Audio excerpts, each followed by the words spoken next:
All right. Now we get credits. All right. Okay, guys, we made it to our expected 40 hours of gameplay. Pack it up. Man, you're going to finish this game just to kick that man's butt. Dante, you got to let me know when you get there, man. I want to see what happens when you kill him. Why is the credits like speeding up?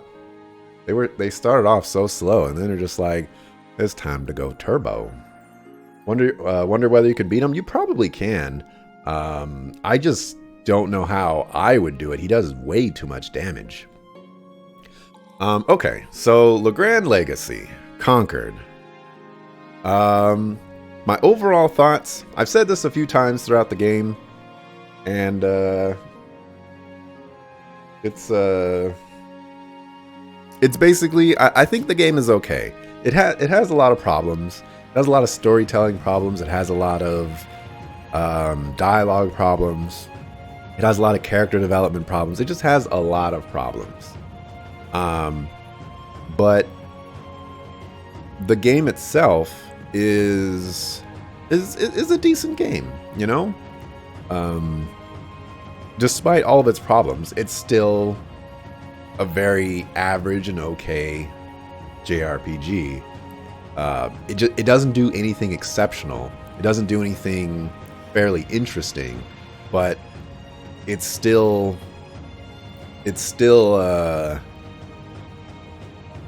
I don't want to say.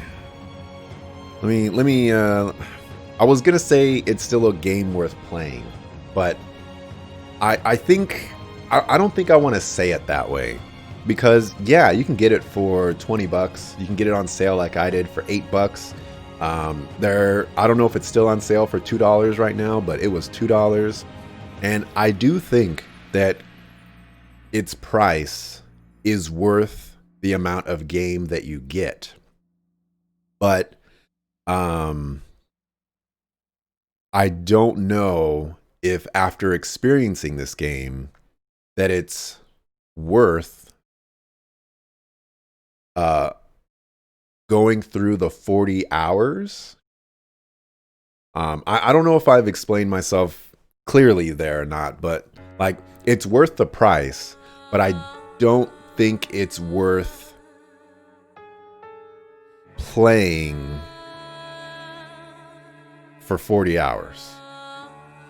It's a weird conundrum there, because like I don't regret playing the game, you know, like I had a decent time playing the game.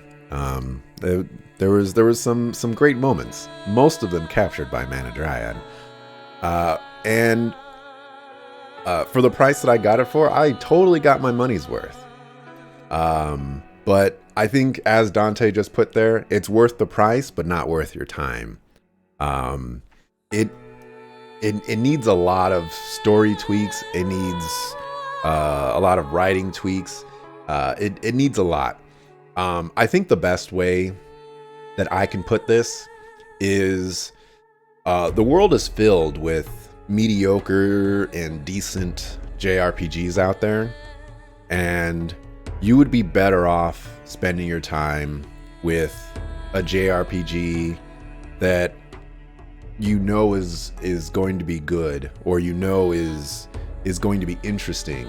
Whereas this one, it's very much an unknown, and after having delved into that unknown, it's just in the pile of mediocre to decent JRPGs out there. So yeah, so my overall thoughts, I guess I'll sum it up to what Dante said. Worth the price, but not worth your time. Or at least it wasn't worth my time. Your mileage may vary. But I tend to be very lenient on mediocre games, because I go into JRPGs expecting that. So when I get that, it's just like, okay, well, that's what I got. As opposed to, wow, this game is absolute garbage and trash, and nobody should ever play this game ever again, blah, blah, blah, yada, yada. So for the story, I actually didn't write down very many things of the story, and this is a big issue for me. But was it satisfying? No. there were just too many plot holes, I guess, which I wish I wrote them all down and whatnot, but there's just too many plot holes in the game. There's too many things that the game kind of ignores. There's no real closure at the very end. The whole... There's a lot of elaboration where there doesn't need to be some, and there's not enough elaboration where there needs to be some. So, definitely did not get any satisfaction from the story. Did it feel complete? I guess it does feel complete. The story does come to an end. There is closure. It's just not good closure. It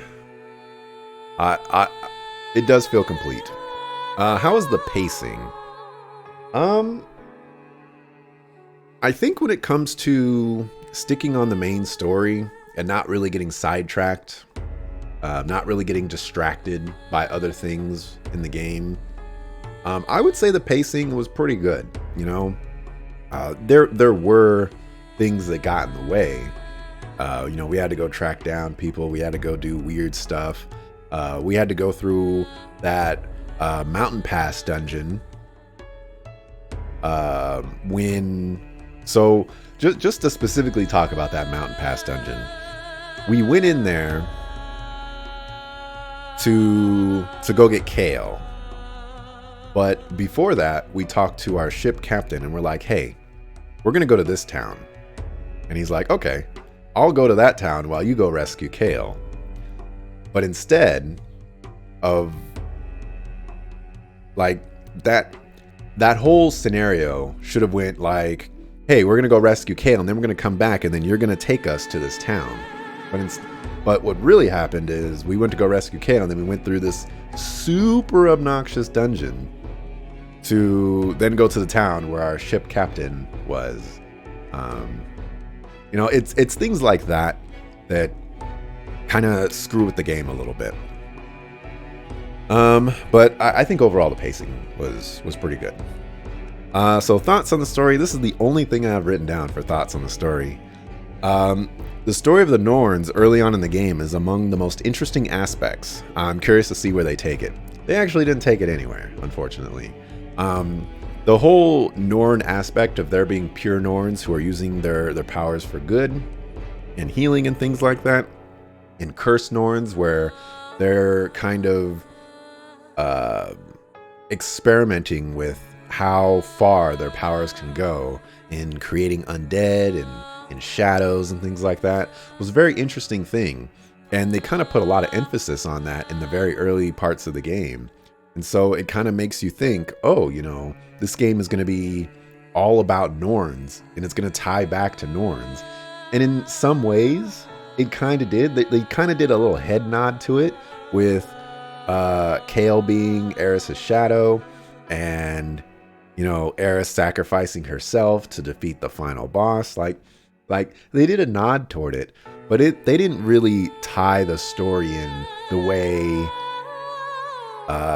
I felt it should have, based off all the effort they put into building up Norns. If Ghetto came back as the final boss or something like that, and he started explaining things, like it would have been cool.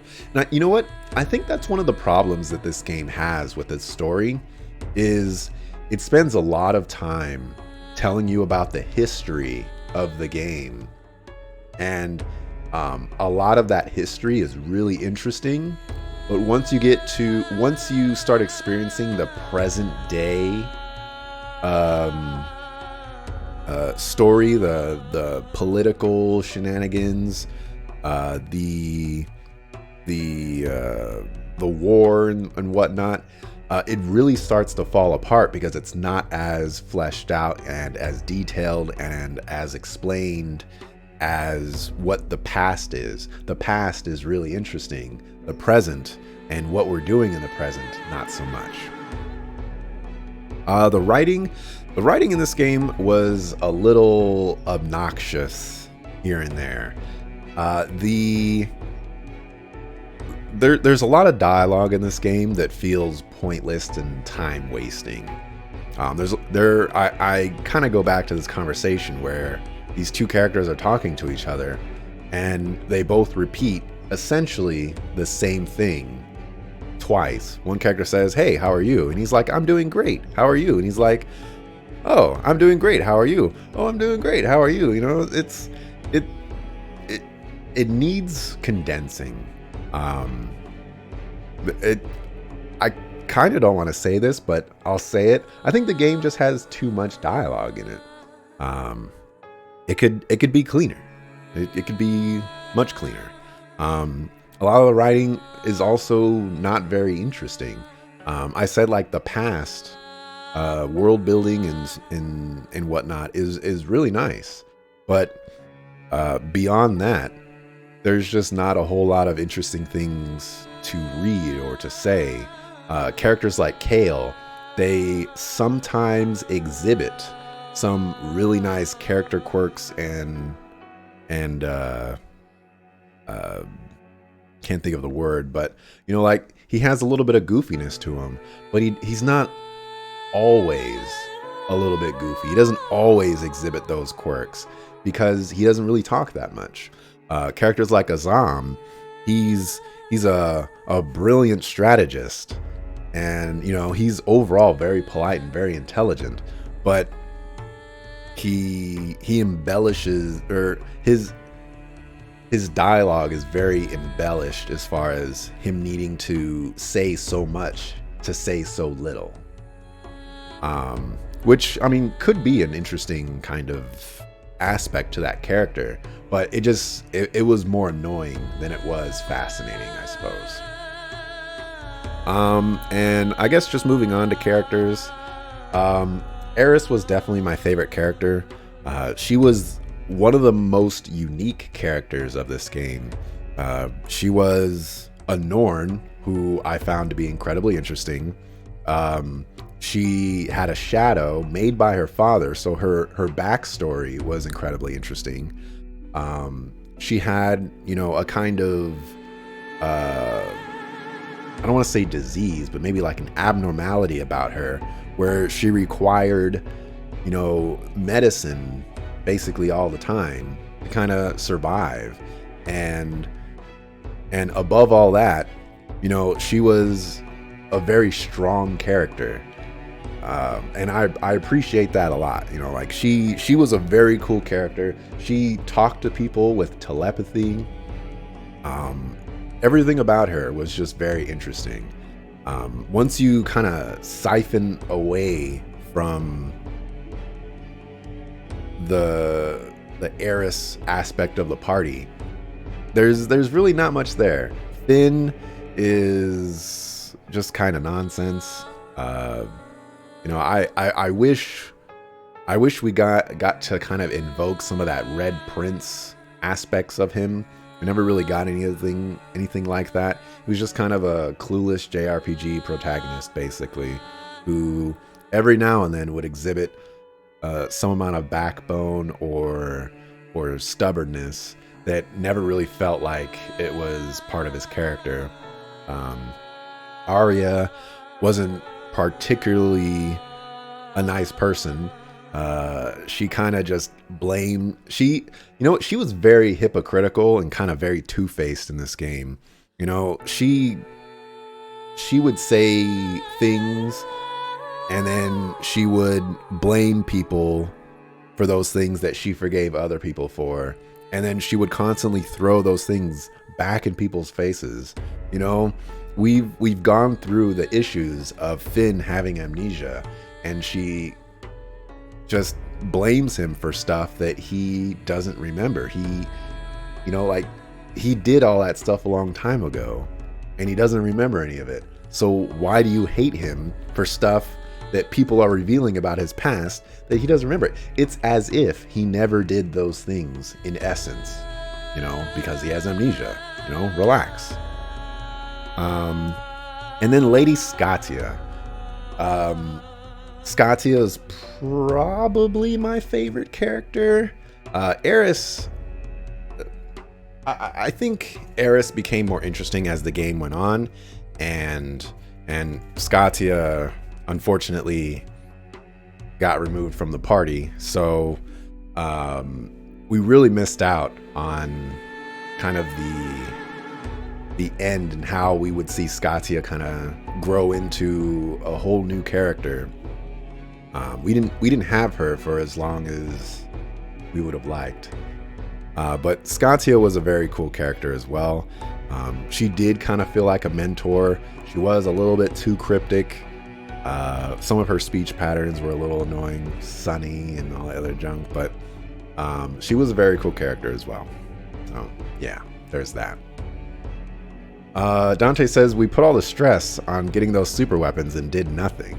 The game story feels like a book a DM hands you about the history of their world, but the whole campaign never uses it for anything. It does kind of, that is kind of a nice correlation to it as well, where like they do touch on things, they do nods towards things, but it just never utilizes, like the Mugna feud, for example. For the longest time, I thought the Mugna feud was like two houses just fighting each other in the north, and it turns out it was that, but the Mugna feud is two kingdoms fighting each other, you know? Like it's so much more in depth, it's so much more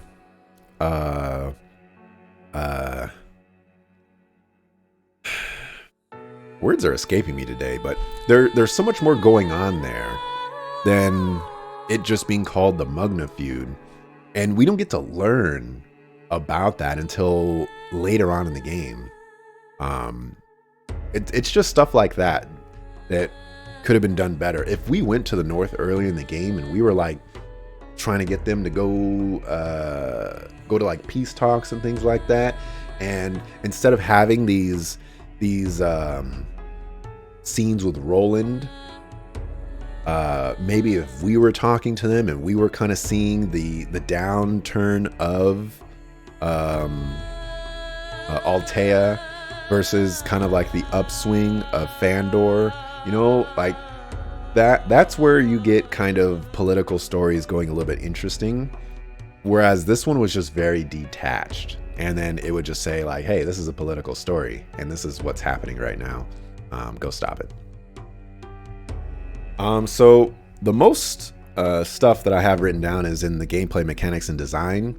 I'm gonna say overall this game does some interesting things that I've not experienced in games before, and I don't think that it succeeds in making all of them interesting, but, or maybe not maybe interesting is the wrong word, but utilizing them well, but the ideas are fascinating.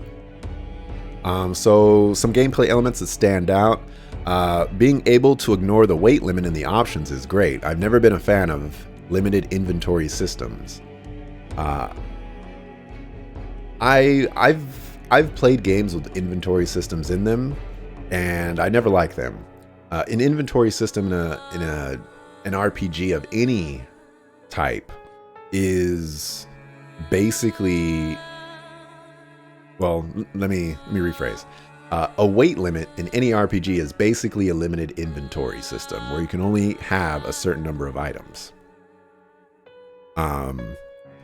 Like, for example, Legend of Dragoon only lets you have, I think, 32 or 36 items or whatever. That's basically a weight limit.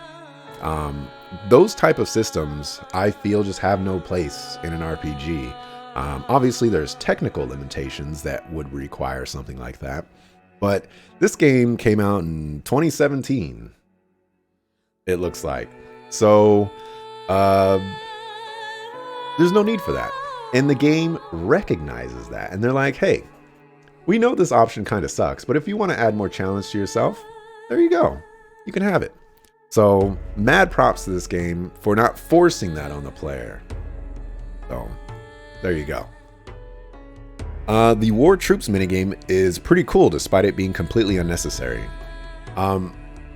I do really like the war system in this game. There's things I don't understand about it. It doesn't really have much purpose in the game. It doesn't really do anything to progress the game outside of the war thing. Like, you can't level up your units in the war game as far as I know. It's just a complete standalone experience. And so when I think about it like that, I actually like it quite a bit. I think there's some strategy to it. I think there's some really neat mechanics in there that can be utilized in other games. I think other games could learn from that. I don't think it's done to the best of its ability, but if this is the first iteration of this, I think it could be expanded upon a great deal and made far more interesting than it is. And I think it's very interesting in of itself. I like that you can swap out characters inside combat. I also like that you can have them move their position immediately without taking your turn. So this was a really nice thing. There are other games out there that kind of approach this in a similar way, where they have like a front row and a back row. And if you were to move a character from the back row to the front row, it would take their turn. This game lets you swap out a character, let's say in the front row, and then you can move them to any space that is open, whether it's the back row or the front row. And I really like that mechanic because you don't get immediately punished for needing to swap out a character. The only downside to the character swapping is you can't swap out dead characters. And an extension of that is you can't actually affect characters in the reserve slot. So, for example, if I could swap out a dead character, I cannot use an active character to revive a character that's in the reserve. I think that would make this game a little bit cleaner in execution, because there are some issues with having a dead character there and having to constantly revive them. You know, if you can just swap them out to someone who has a little bit more HP, spend their turn to do it, it would be a little bit nicer, at least in my opinion. All of this is my opinion, obviously, but you know, sometimes I gotta say that. Compared to Azam and Scotia, every character I have feels super weak. I wrote this obviously when I got Scotia, and at that time, you know, because Scotia and Azam were higher level than everyone else, they were just doing more damage. They had more health, they were doing more damage, they had interesting abilities, they were just more interesting characters mechanically. Towards the end there, Azam really fell off. And Finn kind of clawed his way back a little bit, which was very interesting. But the only, well, actually, I'm gonna scratch that. Finn didn't claw his way back. Azam fell off, and Scotia died. So there was only Finn to be had. We're not using Kale because Kale is hot garbage. So Scotia was really carrying this game, and I did predict that she was going to leave the party. I did not anticipate her dying in the way that she did, unfortunately. But yeah, and you know, I'm not really happy about the way that she died either, come to think of it.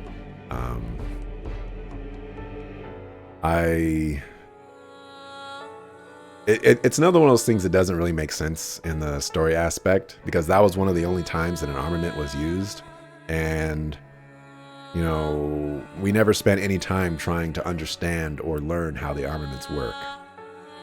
So she just kind of used it because she knows how to use it, which doesn't make any sense.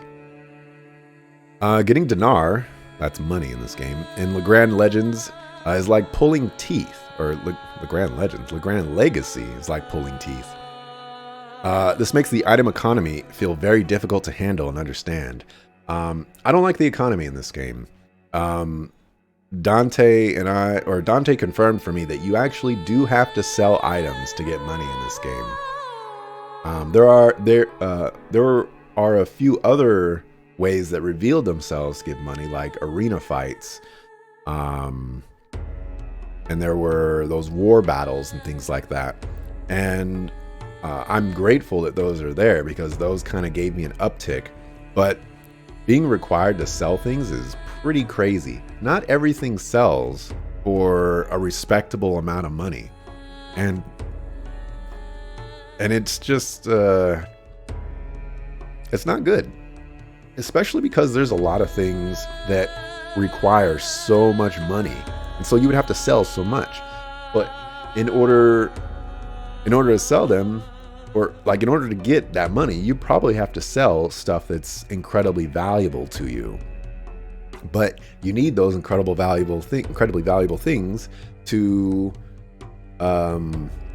craft the really good stuff. Because without the really good stuff, you're just gonna suck. I'll just get to this right now. The way the equipment is handled is very different and ultimately not enjoyable. There's basically no equipment system in this game. You basically have a weapon and you can upgrade it, is basically how this game approaches it. But it doesn't offer benefits in the way that it should because of how the economy works. I don't know if I have this in here, but there's no way to farm for specific items because you don't know where they come from. There's no bestiary to find out where certain enemies are and what their drops are and maybe what those drop rates are. There's no supporting elements to make the economy work. And that's where my biggest issue lies in it. Stuff like when I upgrade a weapon, where does my old one go? Why can't I keep it to sell or deconstruct into materials? It's just kind of like little oversights like that.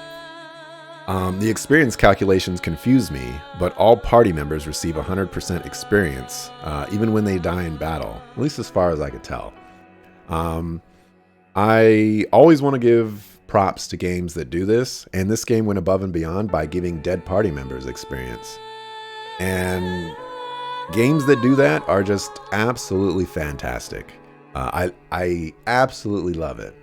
I personally feel that having a dead party member is already punishment enough for that encounter. Them getting no experience for that encounter just adds more salt to the wound, basically. I don't feel there's a reasonable justification to have that. So I appreciate this game not doing what other RPGs out there do. So mad props for that. Characters also revive at 1 HP after battle.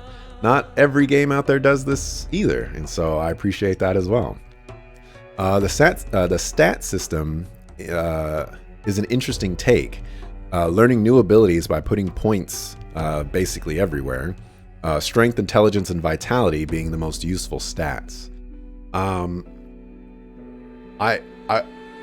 The stat system in this game is definitely very interesting because being able to unlock abilities by placing stats wherever they need to go is pretty cool.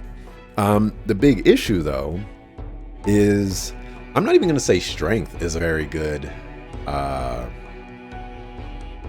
stat anymore. I'm going to say intelligence and vitality are the best stats in this game. Vitality gives you physical defense and HP, and I feel HP is the best thing that you need in this game to survive everything. And intelligence gives you magic attack and magic defense. And the thing with that is grimoires are all based off of intelligence. And grimoires are going to be doing the most damage in this game. So, at least in my experience anyways.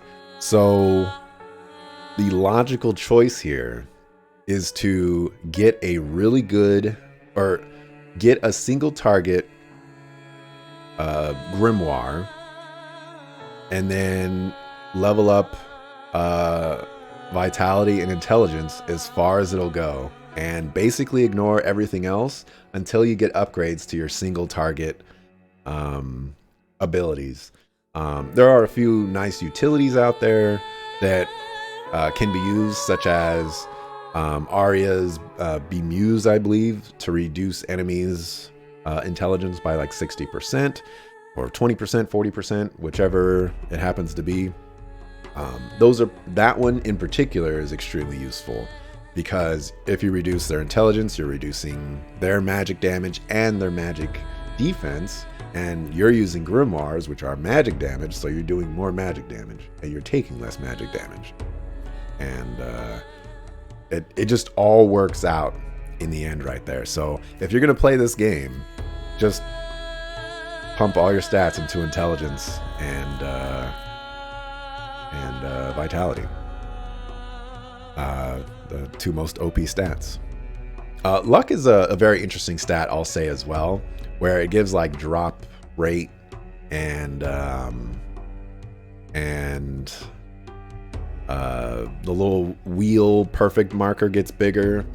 They took that in an interesting direction, and when I was watching Dante play, the drops that you can get from having a really high luck is actually a lot. So that in of itself is very interesting. Let's see. Some enemies are resistant to attacks that aren't listed in their info. So this is another thing. I'll just say that Dante was playing this game and he broke the game. And so we got to actually see a lot of the inner workings of how games work. Whereas normally you would never get to see that stuff. And so things like this game has a max level of 99. Stats have a max of 99. Certain story battles that you have to lose but you win still actually trigger, and all that good stuff. We got to see a lot of really cool things. For example, he beat the slimes in the arena, and those guys gave like 500,000 experience, and he went from being level like 15 to being level 80 in just one arena battle, you know. He got it so that, you know, like he'll always get perfects no matter where he goes on the wheel. Like super interesting stuff like that. So during all that, we remembered that there's actually a tutorial at the very beginning of the game, and I'm actually going to go ahead and go there real quick, because there's information in this game that's not available to you after seeing that stuff. Not that one. Attribute and grimoire. So if you look at enemies, you know, you see these symbols on them, but this was introduced at the very beginning of the game. And, you know, it's like, okay, it's 4 things. You know, we could remember that. That's fine. But then you go over here and it's like, well, dang, like I got to remember all this too. I got to remember a weapon triangle fire emblem style. Then I got to remember all these elemental styles, or elemental weaknesses and strengths and all the other good stuff. And then like you just got to remember so much that this information being available in combat, if I could, like, I don't know, hover over or select their enemy type and see that, oh, this guy's a normal guy who doesn't have any strengths or weaknesses, or this guy's anti-physical.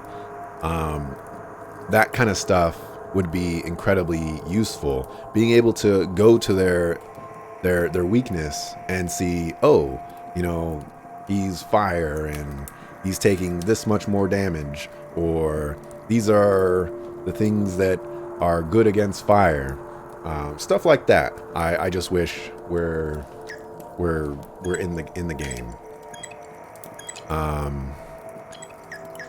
Yeah. There's no way to access enemy type information in battle to better understand the fight. The journal is nice. I like being able to look at my quests and remind myself of details. So I actually like this journal area. Having information about my main quest, which a lot of JRPGs don't really have, and so it's nice to kind of get a little reminder of what I need to do, where I need to go. And then like the side quest stuff, I think they did a pretty decent job with the side quest stuff. The only thing is it doesn't update very well. There are things like, for example, this quest where I have to find all of Esme's servants. It doesn't really give you an update of, hey, I found this servant and this is what they want. Or when I met them, and then completed their objective, it doesn't update saying, we met this person, this is what they wanted, I gave it to them. And it could do a little bit better in that regard. Also, the information isn't always as well laid out as I'd like for quests, basically just reinforcing that, you know, we could have a little bit more information on that. Such as, there was that one quest,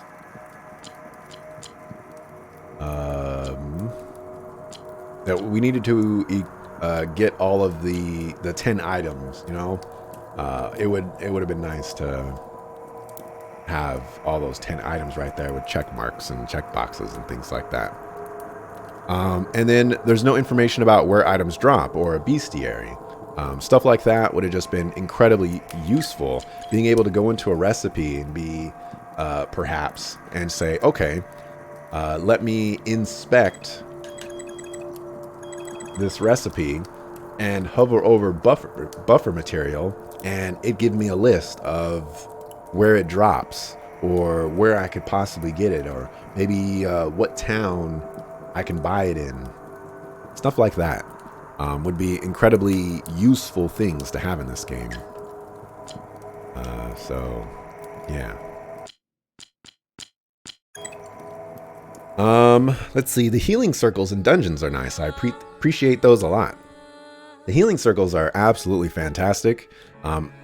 It kind of it reminds me a lot of Tales of games where, you know, they put a save point and a heal point all in one, like right before bosses. I love it when games do that. It kind of it lets you know that you're about to get into something, which is, you know, a little meta, but you know, that's fine. But it also treats the boss as if, you know, they're going to really do some work on you, so you need to be at full health, and it helps you save on resources. And in a game like this, where the economy is absolutely crazy and everything is super expensive, it actually helps make the game feel like you can actually grind and whatnot without having to break the bank, I guess. Let's see. I don't like that there are blacksmith, alchemist levels for crafting. I get why this is a thing, but I think a better implementation would be just to restrict item drops for certain craftables, you know, at the end of the game. The whole leveling thing can just go horribly wrong. I don't really like that I really like that if you stand still, the camera zooms out and you can see the entire area. This is something that I never expected in this game, because like most games out there, when you do an art piece for a game, you're basically seeing the entire piece of art when you see it. So I'll just show another example basically. And basically anything that you see, it was built for that. So when you're able to zoom out, like all of that is basically wasted art. But the fact that this game kind of has something like that, and the fact that it's like a little Easter egg of sorts, just being able to zoom out and see the entire map and get these little nice accents and a little bit extra context on where you are and what the area looks like. It's very, very cool, and I like it a lot. It is kind of a shame that there's like no button to zoom out, but the fact that this is here at all is just very fascinating and very cool to me in of itself. Let's see. Combat.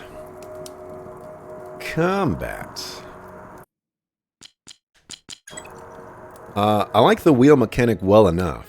I think it's very cool that you can turn it off, and I also think it's cool that if you leave it on, you get bonus experience. This is something that I wanted to test and I forgot. So I'm just going to take the game at its word. But I wonder if it says it here. Okay, so it says right there, setting for the ACT action circle tempo, leaving it as is will yield more experience. So I think it's really cool that they have that kind of mechanic where if you don't want to deal with the problems of that, then you don't have to. You can play the game as a turn-based RPG, and that's cool. Which goes me into turn order continues to confuse me a great deal. The game says regular attacks happen simultaneously, then all grimoire attacks happen simultaneously. But that's not the case. There's an interrupt system. So this was one of the most frustrating things about this combat system, because I don't understand how it works. There's an obvious turn order that exists in the game beyond normal attacks happen, then grimoire attacks happen. If Finn goes to attack an enemy and attacks them before the enemy attacks, there's a chance to interrupt his attack and he can no longer do it. But the way the combat system is described to me is all characters make their attacks at the exact same time. So an interrupt system is kind of contradictory to that. And when an interrupt system exists, I need information to tell me how a character can go first in battle in order to utilize that interrupt system. Because one of the most frustrating things that happens in combat is you line up a perfect spell that's going to do a ton of damage, and an enemy just walks over to you and interrupts you, or silences you, or something like that. Like, if things don't happen at the same time, I need the documentation to tell me how to make that be influenced in my favor. Let's see. I don't understand how you're supposed to survive Arcana attacks from the enemy. They aren't telegraphed, and more often than not, they one-shot whoever they hit. So this stopped being the case the further I got into the game, but the Arcana attacks are primarily extremely strong, and in the early game, they were one-shotting my people. So the fact that there is no telegraph system for the enemy is really painful, because you cannot prepare for it.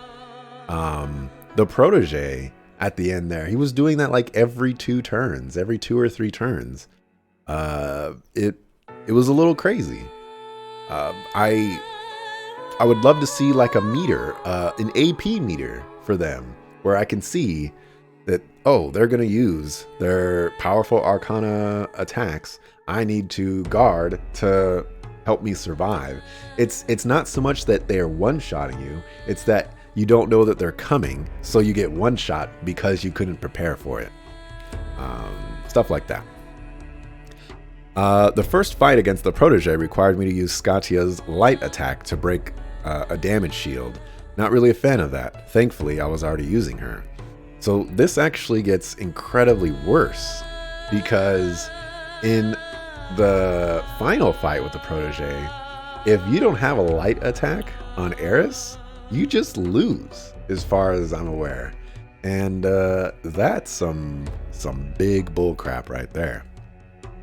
I don't like that the guarding little attack wheel thing goes in the opposite direction compared to it attacking. So like if it attacks, it goes clockwise, and if you guard, it goes counterclockwise. I just wish it was consistent. I don't think it needs to do that. Healing is awful. This game's healing is really rough.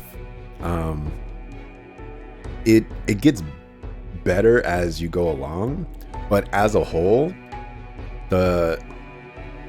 between the economy and the spells that we have access to, there's not a whole lot of ways to really feel good about healing your party members. The best heal, spell-wise or grimoire-wise, that I got access to was 30% HP. That to me is wild. I've never played an RPG that was I'm gonna use the word stingy with healing. It kind of makes you rely on healing items to really get the bulk of the work done. And going back to the economy of this game, it makes things more difficult to do, because the money in this game is very difficult to come by. Everything is very expensive, and the material requirements for the game it's impossible to know where they drop from. So there you go. And I also don't like the interrupt system. We talked about that. For dungeons, I don't really have anything for dungeons. I don't necessarily say that any of them were inflated by backtracking or anything like that. But the Mountain Pass dungeon was super obnoxious. Phineas was super obnoxious. And those are obnoxious just because they had elements to slow me down. Between having to go to a Brazier's to warm up so that I could walk at max speed, to there being water and me just walking slow in them. I wasn't a particular fan of that. For cardinal sins, removing a key party member without sufficient replacement. This happened a couple of times throughout the party, but more significantly or specifically, Scatia died, and I didn't have a replacement for her, so life is hard. Let me see. I think that's the only one for cardinal sins. So we move on to sound. For the music in this game, I actually I found myself enjoying the music tracks the further away I got from the beginning of the game. Like, the beginning of the game just has very low tempo, kind of Middle Eastern music that wasn't as interesting as I would have liked. I definitely like the large orchestral booming music, fast tempo type things, and this game didn't start off with that, but as the game went on, it started introducing more and more interesting tracks, and I started to like the OST much more. This is definitely a game that I'm gonna have to see if I can level up the playlist with it, as it were. For voice acting, there is no voice acting in this game except for some backstory world building sections. I think there was only 2, maybe 3 of them. And I appreciated those because they were kind of nice, allowed you to take a little break and just kind of lean back and take in the story for what it is. For graphics, I'm going to say the graphics overall were okay. But I don't like the character models. I don't like the animation. And I will say that the kind of character models are a little jarring sometimes when laid on top of, like the hand painted backgrounds and whatnot. Things just don't quite mesh as well as I would have liked. And a lot of the animations are very rough around the edges. The game as a whole is rough around the edges, but the animations are really rough around the edges. Reminds me of like some old Tales games, like Symphonia, for example, where, like you just kind of do the bare minimum and that's it. With some characters, not, you know what I'm talking about. Let me see. Replay value. I don't think this game has any replay value whatsoever. I think I'm just gonna add this to my whatchamacallit. Fire Emblem Three Houses is the quintessential game that I'm gonna keep on going back to when it comes to how I judge replay value. I want to play a game and experience the story for what it is, and then if I want to play it again on a second playthrough, I get a new experience for that story. Fire Emblem Three Houses has 3 separate paths that have essentially 3 separate stories as far as I have uncovered. And there's similarities, there's all that great stuff between them, but you're experiencing a different story, or a story from a different perspective. And that's what I want from a second playthrough, or basically any subsequent playthrough beyond the first. And most JRPGs don't offer replay value for me, and that's totally fine. It's not a negative or a positive. In most respects, I'd rather not play a game more than once. So this game just doesn't have any replay value for me. And then the last thing for the miscellaneous section, I don't normally bring a lot of attention to typos in video games, but this game has a lot. Just 6 hours into the game, and I've caught what feels like 20 plus typos. I think for the full 40 hours or so that I've played of this game, I've encountered more typos in this game than I have encountered in any other game I've ever played. And I kind of want to be hyperbolic here and just say I've encountered more typos in this game than I've encountered in every game that I've played on stream combined. It's a little crazy just how many typos there are in this game. It's a lot. It's a crap ton. And like the crazy part about it too is that a lot of them happen in the beginning of the game. And when you're testing a game, assuming this game got tested, it would have had to got tested somehow, whether by backers or by their own QA team. This is the kind of stuff that you would think would be kind of flawless in the beginning, and as the game goes on, it just starts to gradually go down until the end of the game, where again it's supposed to get a good chunk of testing from like internal QA. That would once again go back to being flawless, but instead it just started off being not great and just got significantly worse as the game went on. So again, this is not really something that I really care to point out, but because it was so bad in this game, like I have to give it that spotlight. And so if the developer is watching, I will definitely say that this game has an interesting foundation that can be built upon. I would want the only problem for me is that I would want a lot of significant changes. I would want the writing style to change. I would want combat systems to change. I would want the economy to change. In essence, I would want you to build a totally new game. And I don't think that really bodes well for like a sequel, I suppose. But I mean, it can be done. It really can. A lot of the things that I want to see improve in this game are just really, you know, improvements on systems that already exist.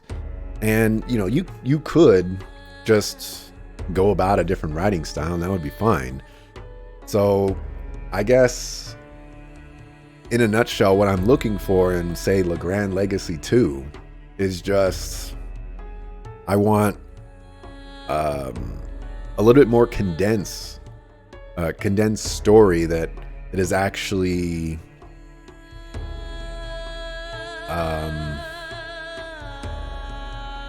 a little bit more satisfying, I suppose. A little bit more emphasis on what's going on with what, like, let me use an example. Okay, this game started off as the fate-bound trying to save the world, and it kind of expanded into, there's these wars going on and we need to save Legrand from the wars. And that tied into, oh, the wars are being caused by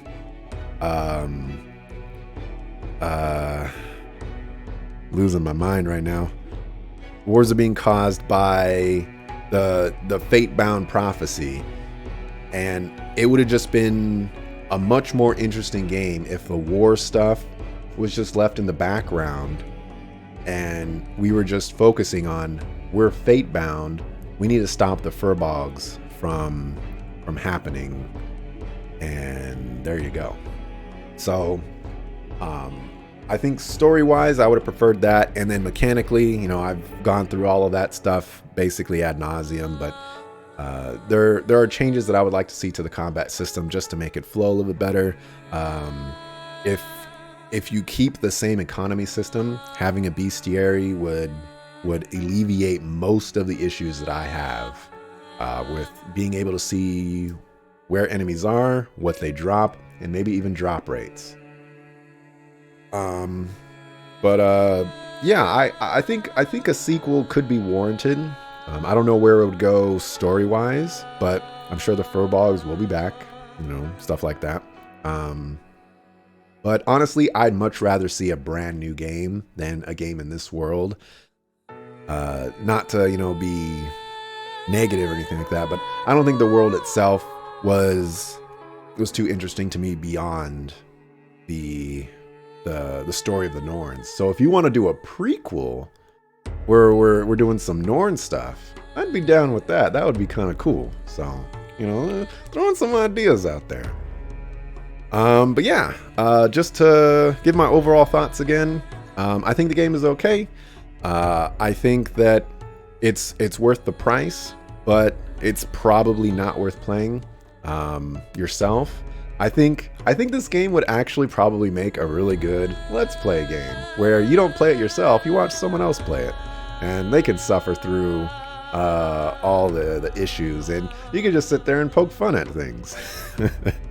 That's I don't think I've ever said that about a game, but that's very, very interesting thing to do. So yeah, yeah, I think that's all I have to say about Legrand Legacy. This was probably like an hour long, probably even more. Well, you know what? I'm just gonna leave it at that. So yeah, that's the end of Legrand Legacy. Yeah.